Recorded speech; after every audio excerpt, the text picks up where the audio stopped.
সচিবালয়ে সাংবাদিক সহ বেসরকারি ব্যক্তিদের প্রবেশে পাস বাতিল, সাময়িক সিদ্ধান্ত প্রধান উপদেষ্টার প্রেস উইংয়ের তথ্য।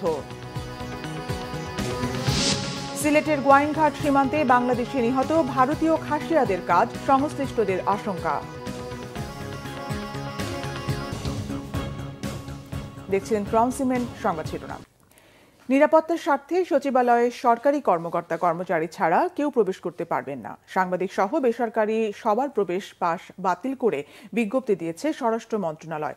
এদিকে প্রধান উপদেষ্টার প্রেস উইং জানিয়েছে, সাংবাদিকদের অ্যাক্রিডিটেশন কার্ড বাতিল করা হয়নি। সচিবালয়ে অগ্নিকাণ্ডের কারণে তাদের প্রবেশাধিকার সীমিত করা হয়েছে। শুক্রবার স্বরাষ্ট্র মন্ত্রণালয় থেকে প্রধান উপদেষ্টার বিশেষ সহকারী খোদা বক্স চৌধুরী স্বাক্ষরিত এক বিজ্ঞপ্তিতে এই তথ্য জানানো হয়। বিজ্ঞপ্তিতে বলা হয়েছে, সচিবালয়ের নিরাপত্তা বৃদ্ধির স্বার্থে কর্মকর্তা কর্মচারীদের ইস্যু করা স্থায়ী প্রবেশ পাস এবং অস্থায়ী প্রবেশ পাস ছাড়া সব ধরনের অস্থায়ী প্রবেশ পাস বাতিল করা হলো। এতে আরও বলা হয়েছে, সাংবাদিকদের অ্যাক্রিডিটেশন কার্ডও পরবর্তী নির্দেশ না দেওয়া পর্যন্ত বাতিল করা হলো।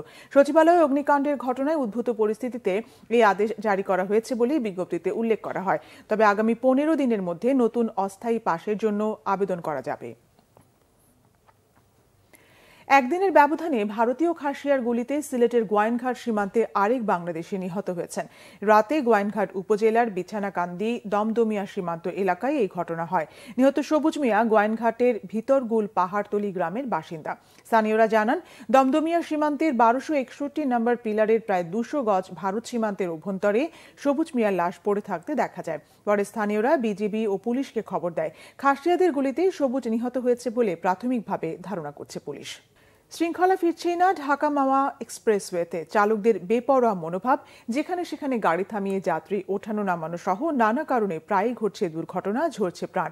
গতকালও এক্সপ্রেসের টোল প্লাজায় যাত্রীবাহী বাসের ধাক্কায় নিহত হয়েছে 6 জন। রাস্তা পারাপারে ফুটওভার ব্রিজ থাকলেও অনেকেই জীবনের ঝুঁকি নিয়ে ব্যস্ততম সড়ক পারাপার হচ্ছেন। সোনিয়া হাবিব লাবণীর তথ্য ও ছবিতে ডেস্ক রিপোর্ট। ঢাকা মাওয়া এক্সপ্রেসওয়ে যেন মরণ ফাঁদ, একের পর এক ঘটছে দুর্ঘটনা। পুলিশ ও প্রত্যক্ষদর্শীরা বলছেন, আইন অমান্য করে চালকের বেপরোয়া গতি আর অদক্ষতায় বাড়ছে দুর্ঘটনা। এছাড়া লোকাল বাস, আন্তজেলার বাসগুলোতে মহাসড়কের যেখানে সেখানে থামিয়ে যাত্রী ওঠানামা করে। গতিসীমার তোয়াক্কা নেই চালকদের। মোটরসাইকেল যখন নাকি আমার গাড়ির যেমন 70 টান থাকে, তখন মোটরসাইকেল ডাইনে বামে চুটকি দিয়ে মনে করেন যে বাইরে যেতে যায়, মনে করেন যে ওরা বাড়ি খায়া, হয়তো আমাদের রানিং গাড়িতে বাড়ি খায়, আইল্যান্ডে বাড়ি খায়া পড়ে যায়। কে কার আগে যাবে এইভাবে। তারপরে পথচারীর জন্য এই যে ফুটওভার ব্রিজ দিয়েছে, কিন্তু তারা ওভাবে যাবে না। শীত মৌসুমে ঘন কুয়াশায় দুর্ঘটনা বেড়েছে আরও। এ সময়টাতে নিয়ন্ত্রিতভাবে গাড়ি চালানো ও সড়কবাতি অনুসরণের পরামর্শ দিয়েছেন সচেতনরা। কুয়াশার কারণে হচ্ছে ড্রাইভিং, মানে ভুল ড্রাইভের কারণে হচ্ছে আমার ভুলের জন্য হচ্ছে এইমাত্র যে আমি রোড পার হইলাম, এটাও তো আমার উচিত না। ড্যাম্পার যদি থাকে তাহলে কোনো রাস্তায় কুয়াশাটা থাকে না। সরকার যদি কোটি কোটি টাকায় যেরকম ক্যামেরা লাগাইতে পারে, তাহলে এই জায়গায় স্প্রে করলে তারা ল্যাম্পপোস্ট দিতে পারে। দুর্ঘটনা প্রতিরোধে যাত্রী ও চালকদের সচেতন করার চেষ্টা চালাচ্ছে পুলিশ। অসচেতনভাবে এবং বেপরোয়া গতির কারণে পিছনে আরেকটাকে ধাক্কা দেয়। পরপর 2টা ঘটনা কিন্তু এইসব কারণে ঘটেছে। আসলে ড্রাইভারদের সচেতনতা সবচেয়ে গুরুত্বপূর্ণ বিষয়। সিসি ক্যামেরা এবং আলোর যেগুলো জায়গায় অন্ধকার আছে, সেগুলোকে যদি করা হয়, ব্যবস্থা করা হয়, তাহলে আমার মনে হয় অনেকাংশেই অপরাধ এবং দুর্ঘটনা কমে যাবে। ঢাকা মাওয়া এক্সপ্রেসওয়েতে 1 বছরের 64টি দুর্ঘটনায় প্রাণ গেছে 21 জনের, আহত হয়েছেন অন্তত 90 জন। Bangla Vision news desk. কিশোরগঞ্জে হাওরে বোরো আবাদের কর্মযজ্ঞে ব্যস্ত কৃষকরা। আবহাওয়া অনুকূলে থাকায় বীজতলায় তৈরি করছেন তারা। কৃষি অফিস থেকে সরবরাহ করা হচ্ছে ভালো মানের বীজ। বীজের কোনো সংকট হবে না আশ্বস্ত করেছে কৃষি বিভাগ। কিশোরগঞ্জ থেকে নাসিম খানের তথ্য ও চিত্রে ডেস্ক রিপোর্ট। শীত ও কুয়াশার ক্ষতি এড়াতে এবার আগেভাগে বোরোর বীজতলা তৈরি করছে কিশোরগঞ্জের হাওরের কৃষকরা। কেউ কেউ চারা বোনাও শুরু করেছে।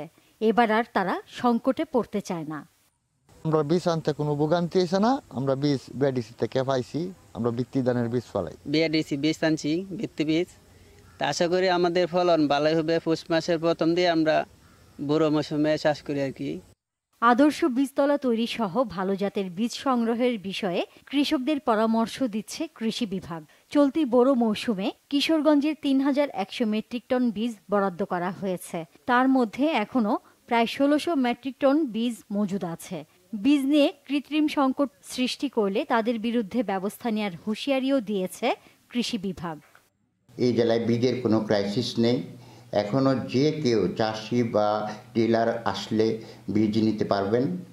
কৃত্রিম সংকট যদি কেউ বীজের সৃষ্টি করে সে ব্যাপারে আমরা প্রশাসনের সাথে মিলে একসাথে ব্যবস্থা গ্রহণ করব।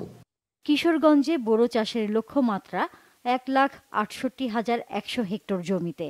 আবহাওয়া অনুকূলে থাকলে বোরোর উৎপাদন এবার আগের সকল রেকর্ড ভাঙবে বলে আশা সংশ্লিষ্টদের। Bangla Vision news desk. ভারতের সাবেক প্রধানমন্ত্রী মনমোহন সিংয়ের শেষকৃত্য আজ। তার মৃত্যুতে 7 দিনের জন্য জাতীয় শোক ঘোষণা করেছে কেন্দ্র সরকার ও কর্ণাটক রাজ্য সরকার। আর 3 জানুয়ারি পর্যন্ত 7 দিন দলীয় সব কার্যক্রম বাতিল করেছে প্রধান বিরোধী দল কংগ্রেস। তার শেষকৃত্য পূর্ণ রাষ্ট্রীয় মর্যাদায় করার সিদ্ধান্ত নিয়েছে কেন্দ্রীয় সরকার। 7 দিনের রাষ্ট্রীয় শোক পালনকালে অর্ধনমিত থাকবে জাতীয় পতাকার বিষয়। কংগ্রেসের সাধারণ সম্পাদক কেসি বেণুগোপাল জানিয়েছেন, দলের প্রতিষ্ঠা বার্ষিকী উদযাপনে এই বছর বাতিলের সিদ্ধান্ত হয়েছে। 7 দিন অর্ধনমিত থাকবে দলীয় পতাকা। কংগ্রেসের নেতৃত্বাধীন ইউপিএ জোটের আমলে 2004 থেকে 2014 সাল পর্যন্ত 10 বছর 2 মেয়াদে ভারতের প্রধানমন্ত্রী ছিলেন মনমোহন। সবশেষ তাকে জনসম্মুখে দেখা গেছে এবছরের জানুয়ারিতে মেয়ের বই প্রকাশ অনুষ্ঠানে। বার্ধক্যজনিত জটিলতায় 92 বছর বয়সী এই নেতাকে বৃহস্পতিবার দিল্লির একটি হাসপাতালে ভর্তি করা হলে রাতেই মারা যান তিনি। এই ছিল এখনকার মতো। পরের সংবাদ দুপুর 2টায়। এর আগে 1টায় রয়েছে নিউজ টপ 10 দেখার আমন্ত্রণ রইল। এছাড়া বাংলা ভিশন সংবাদ ও সংবাদ সংশ্লিষ্ট অনুষ্ঠান দেখতে ভিজিট করুন www.bvnews24.com ও facebook.com/banglavishnnews এবং সাবস্ক্রাইব করুন youtube.com/banglavishnnews। ধন্যবাদ।